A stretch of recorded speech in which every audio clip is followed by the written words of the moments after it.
आपको याद होगा, हमारे देश में अंग्रेजों ने शासन कई वर्षों तक किया और फूट डालो राज करो की नीति अपनाई और वो इस नीति में सफल रहे। हमारे देश के राजा प्रजा आपस में लड़ती रही। ऐसा ही कुछ इस समय राजनीति में भी देखने को मिल रहा है। जिस तरह से भारतीय जनता पार्टी फूट डालो राजनीति अपना रही है, यही वजह है कि हर पार्टी के सांसद तोड़ने का प्रोग्राम लगातार चल रहा है और किसी हद तक वो इस प्रोग्राम में सफल भी है। नमस्कार, मैं मुकेश उदैनिया, आप देख रहे हैं सीधे बोर्ड यूपी। पश्चिम बंगाल में चुनाव समाप्त हो गए, टीएमसी निपट गई। अब बातें हैं बातों का क्या, आते हैं हम सीधे उत्तर प्रदेश में, क्योंकि महाराष्ट्र इसके पहले ही निपट गया और उद्धव ठाकुर भी निपटने पर आ गए। अब उत्तर प्रदेश में इस समय टारगेट पर है अखिलेश यादव, जो कि प्रदेश के पूर्व मुख्यमंत्री और सपा के मुखिया। उत्तर प्रदेश की राजनीति में इन दिनों राजनीतिक समीकरण बहुत तेजी से आगे बढ़ रहे हैं और अखिलेश यादव ने एक मुहावरा दिया है, दाना गाना और अफसाना।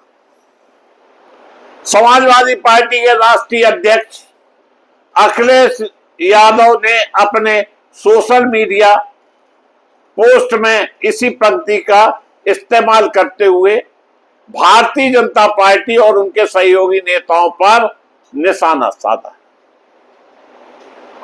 राजनीतिक गलियारों में इसे भाजपा नेताओं द्वारा सपा में कथित टूट की चर्चाओं के जवाब के रूप में देखा जा रहा है। दरअसल पिछले कुछ दिनों में से उत्तर प्रदेश के उप मुख्यमंत्री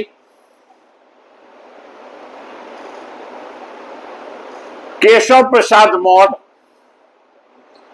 और कैबिनेट मंत्री ओम प्रकाश राजभर लगातार यह दावा कर रहे हैं कि समाजवादी पार्टी के कई सांसद पार्टी छोड़ने की तैयारी में हैं। केशव प्रसाद मौर्य ने यहां तक कह दिया कि सपा में 25 से 26 सांसद अलग होने के लिए तैयार बैठे हैं और आने वाले समय में बड़ा राजनीतिक बदलाव देखने को मिल सकता है। यानी डिप्टी सीएम केशव प्रसाद मौर्य दावा कर रहे हैं कि 2 दर्जन से अधिक सांसद भाजपा में आने के लिए तड़प रहे हैं। वहीं ओम प्रकाश राजभर ने भी सपा में टूट की संभावना जताते हुए गंभीर आरोप भी लगाए। उन्होंने दावा किया कि सपा के वरिष्ठ नेता राम गोपाल यादव, जो कि अखिलेश यादव के चाचा भी हैं, कथित रूप से 26 सांसदों की सूची केंद्रीय गृह मंत्री अमित शाह को सौंपी है, जो कि भाजपा के चाणक्य माने जाते हैं। राजभर ने अखिलेश यादव पर खनन, रिवर फ्रंट परियोजनाओं और लेफ्ट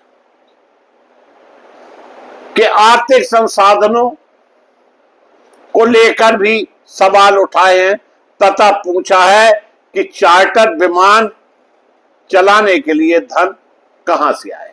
उन्होंने यह भी आरोप लगाया कि अखिलेश यादव की कोई फैक्ट्री नहीं चलती। अखिलेश यादव बताए कि उनके पास कमाने के सोर्स क्या हैं, जिसकी वजह से आज उनकी पूंजी 4000 करोड़ बनकर खड़ी है। इन आरोपों और दावों के बीच अखिलेश यादव ने सीधे नाम लिए बिना सोशल मीडिया पर लिखा, दाना गाना और अफसाना। राजनीतिक जानकार इस पंक्ति का अर्थ यह निकाल रहे हैं कि सत्ता का दाना खाने वाले लोग सत्ता का ही गाना गाते हैं और फिर उसी आधार पर राजनीतिक अफसाना यानी कहानी सुनाते हैं। सपा खेमे का दावा है कि भाजपा उनके सहयोगी इस चुनाव में से पहले ही ऐसा माहौल बनाना चाहते हैं जिससे जनता और कार्यकर्ताओं के बीच भय पैदा हो जाए और एक तरफा माहौल बन जाए। सपा महासचिव शिवपाल सिंह यादव ने भी भाजपा नेताओं के दावों को खारिज करते हुए तीखा हमला बोला। उन्होंने कहा कि भारतीय जनता पार्टी झूठ फैलाने में माहिर है और चुनाव आते ही इस तरह की अफवाहें का बाजार गर्म कर देती हैं। शिवपाल ने ओम प्रकाश राजभर पर तंज कसते हुए कहा कि अपनी राजनीतिक प्राथमिकताएं बनाए रखने और टिकटों की राजनीति को मजबूत करने के लिए ऐसा बयान दे रहे हैं। उन्होंने यह भी कहा कि डिप्टी सीएम केशव प्रसाद मौर्य के क्षेत्र में मीटिंगें करना पड़ेंगी और इसका हास्य आप सब देखेंगे। शिवपाल ने उप मुख्यमंत्री केशव प्रसाद मौर्य को भी निशाने पर लिया। उन्होंने कहा कि नेता खुद चुनाव नहीं जीत पाया, वह समाजवादी पार्टी के भविष्य की चिंता कर रहा है। शिवपाल का कहना है कि भाजपा नेताओं का उद्देश्य विपक्षी कार्यकर्ताओं का मनोबल कमजोर करना और चुनावी माहौल को प्रभावित करना है।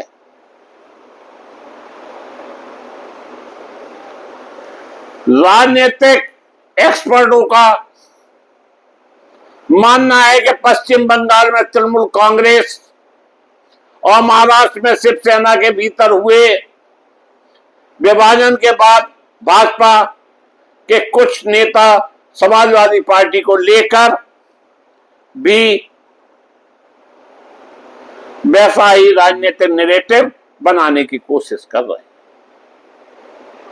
हालांकि अभी तक समाजवादी पार्टी के किसी सांसद ने सार्वजनिक रूप से पार्टी छोड़ने की घोषणा नहीं की है और ना ही अलग से गुट गठन की आधिकारिक पुष्टि हुई है। यही कारण है कि सपा इस पूरे प्रकरण को दाना गाना और अफसाना की राजनीति बता रही है, जबकि भाजपा इसे सपा के भीतर बढ़ते असंतोष का माहौल बता रही है और संकेत दे रही है। 2027 विधानसभा चुनाव से पहले यह बहस और तेज होने की संभावना। निश्चित तौर पर उत्तर प्रदेश में कुछ बड़ा होने वाला है और ये याद रखिए कि दिल्ली की सत्ता उत्तर प्रदेश से होकर ही गुजरती है। लेकिन अब धीमे धीमे जनता को भी समझ में आ रहा है कि जिस तरह से अंग्रेजों ने फूट डालो राज करो की नीति अपनाई है, वही नीति भारतीय जनता पार्टी अपना रही है और देश को तोड़ने का काम कर रही है, पार्टियों को तोड़ने का काम कर रही है, विपक्ष को खत्म करने का काम कर रही है।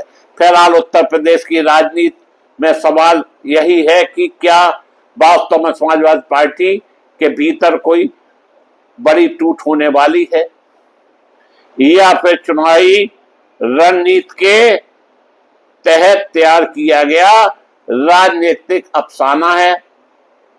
इसका जवाब आने वाले समय और राजनीतिक घटनाक्रम ही लेगा।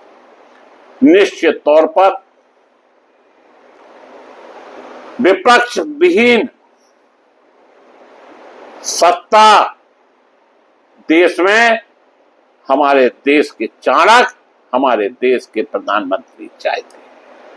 और लेकिन इतना याद रखना, देश में 142 करोड़ लोग आपकी एक एक गतिविधि पर नजर रखे हुए हैं और कभी कभी अति बुरी होती है। कहीं ऐसा ना हो ये माहौल जो भारतीय जनता पार्टी बना रही है इन्हीं के ऊपर उल्टा ना पड़ जाए। लेकिन उत्तर प्रदेश में चर्चा का बाजार गर्म है। देखना यह है कि समाजवादी पार्टी के सुप्रीमो अखिलेश यादव अपनी पार्टी को कैसे सुरक्षित रखते हैं और उत्तर प्रदेश में सत्ता पाने के लिए कौन सी रणनीति अपनाएंगे ताकि घोड़ा पछाड़ देकर भाजपा को चित्त किया जा सके। इसी के साथ मैं अपने शब्दों को विराम देता हुआ आप सबसे पुनः अपील करता हूं कि सीधे बोल की मजबूत आवाज बने, चैनल को सब्सक्राइब करें और सुनने वालों को पुनः धन्यवाद देता हुआ अपनी बात समाप्त करता हूं।